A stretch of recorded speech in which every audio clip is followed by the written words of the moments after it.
I use the title Muslim Zion because it allows me to bring together Pakistan and Israel as, in a sense, twin entities. Not only were these two countries founded within a year of each other, but Israel was founded upon the precedent, the legal precedent set by Pakistan in 1947. And what I wanted to do by making this comparison possible is to show how the political logics of countries like Pakistan and Israel don't emerge from their own regional contexts, that they are part of a global set of political logics. So in this case, I'm attaching both Zionism and Muslim nationalism to ways of thinking about nationality that are not rooted in deep history or in blood and soil, as in so much of European nationalism. One of the things that, of course, is crucial in bringing together Zionism and Muslim nationalism in particular is the emergence of the minority as a distinct political category. This, of course, only happens with statistical forms of measurement, with census taking, with demography, all ways of knowing about peoples which constitutes them into majorities and minorities, something that starts happening in the 19th century. So in this process, Jews most famously are made into a minority within European countries, but also globally. And in being made into such a minority, they become representatives, if you will, or the archetypical minority. And it is in this way that the Jewish example is appropriated by many outside Europe, Muslim nationalists not least, who are constantly comparing themselves to European Jews. And in both cases, you have the problem of how do you deal with this category minority within polities that are becoming majority defined, which are becoming majoritarian nation states, if not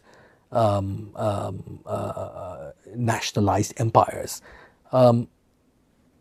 This category, therefore, grappling with this category of minority is crucial for both Zionism and Muslim nationalism, as is the corresponding category majority. How can one be a minority? How can one resist becoming a minority?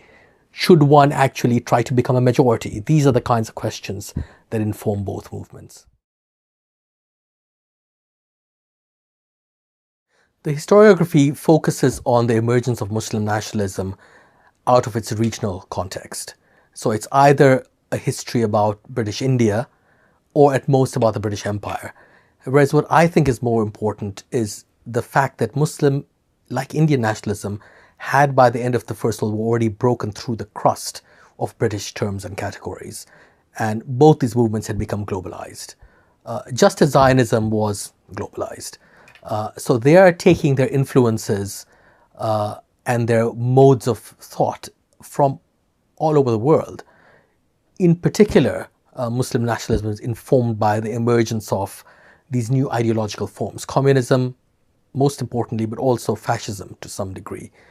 And these forms are important not only because in the interwar period they seem to, as it were, herald the future of politics itself around the world, but also because they are formed explicitly on the basis of ideas. That with communism particularly, what you have is the attempt to reject the past, to reject all that is given to a people, and to form a polity within an explicitly global context. And that is what Muslim nationalism really finds attractive. It too would like to constitute a Pakistani nation, if you will, within a global context, global Islam being the global context here, but also one that is premised upon the rejection of the Indian past. They are utopian to some degree, of course, though at the same time, in all cases, you have the attempt to make them into realities, often in a very, very brutal way. And so they become realities. They don't remain utopian in that use of that of the word utopia. They are as real as anything can be. The thing that makes them distinct is the the explicit reliance upon the idea and nothing else. Of course, those who create polities on the basis of what is inherited by a people are also mythical in some sense, right? I mean, what one is meant to inherit as an Englishman or something is largely a kind of invention of tradition. It's a myth in its own right. But it provides a more multiple or multifarious set of bases for belonging, one that appears to be normal, which people can more easily recognize. Whereas these states and polities that are based on ideas or doctrines have to be fought over, I think, in a much more aggressive and self-conscious way, partly because they have never really been normalized in the same fashion. Well, I take the phrase sepulchre of Muslim nationalism, of course, from Hegel's characterization of the Crusades, where he says that, the Christians who wanted to recover the Holy Sepulchre, the tomb of Jesus, were engaged in a paradoxical task, because all they got when they conquered Jerusalem was an empty tomb. And the whole point of Christianity was that Jesus had risen, and he was not to be found in a tomb. What strikes me as being opposite in that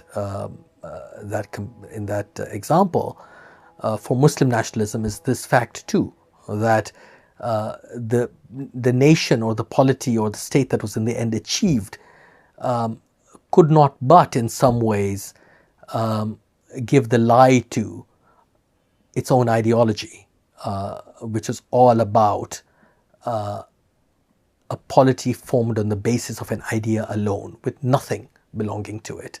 In some sense, the emergence of Pakistan ended up destroying the ideology of Muslim nationalism, and by forcing it to compromise in various kinds of ways with what I'm calling a more normative or normalized form of nationalism.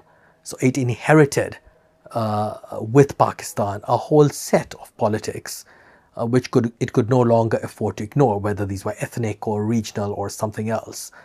And so what we see in Pakistan's history is a battle to preserve the idea of Pakistan as in its purity, as something that rejected everything that was given to a people by nature or history, on the one hand, and an attempt on the other to somehow accommodate with what had been given to a people by nature and history, after all.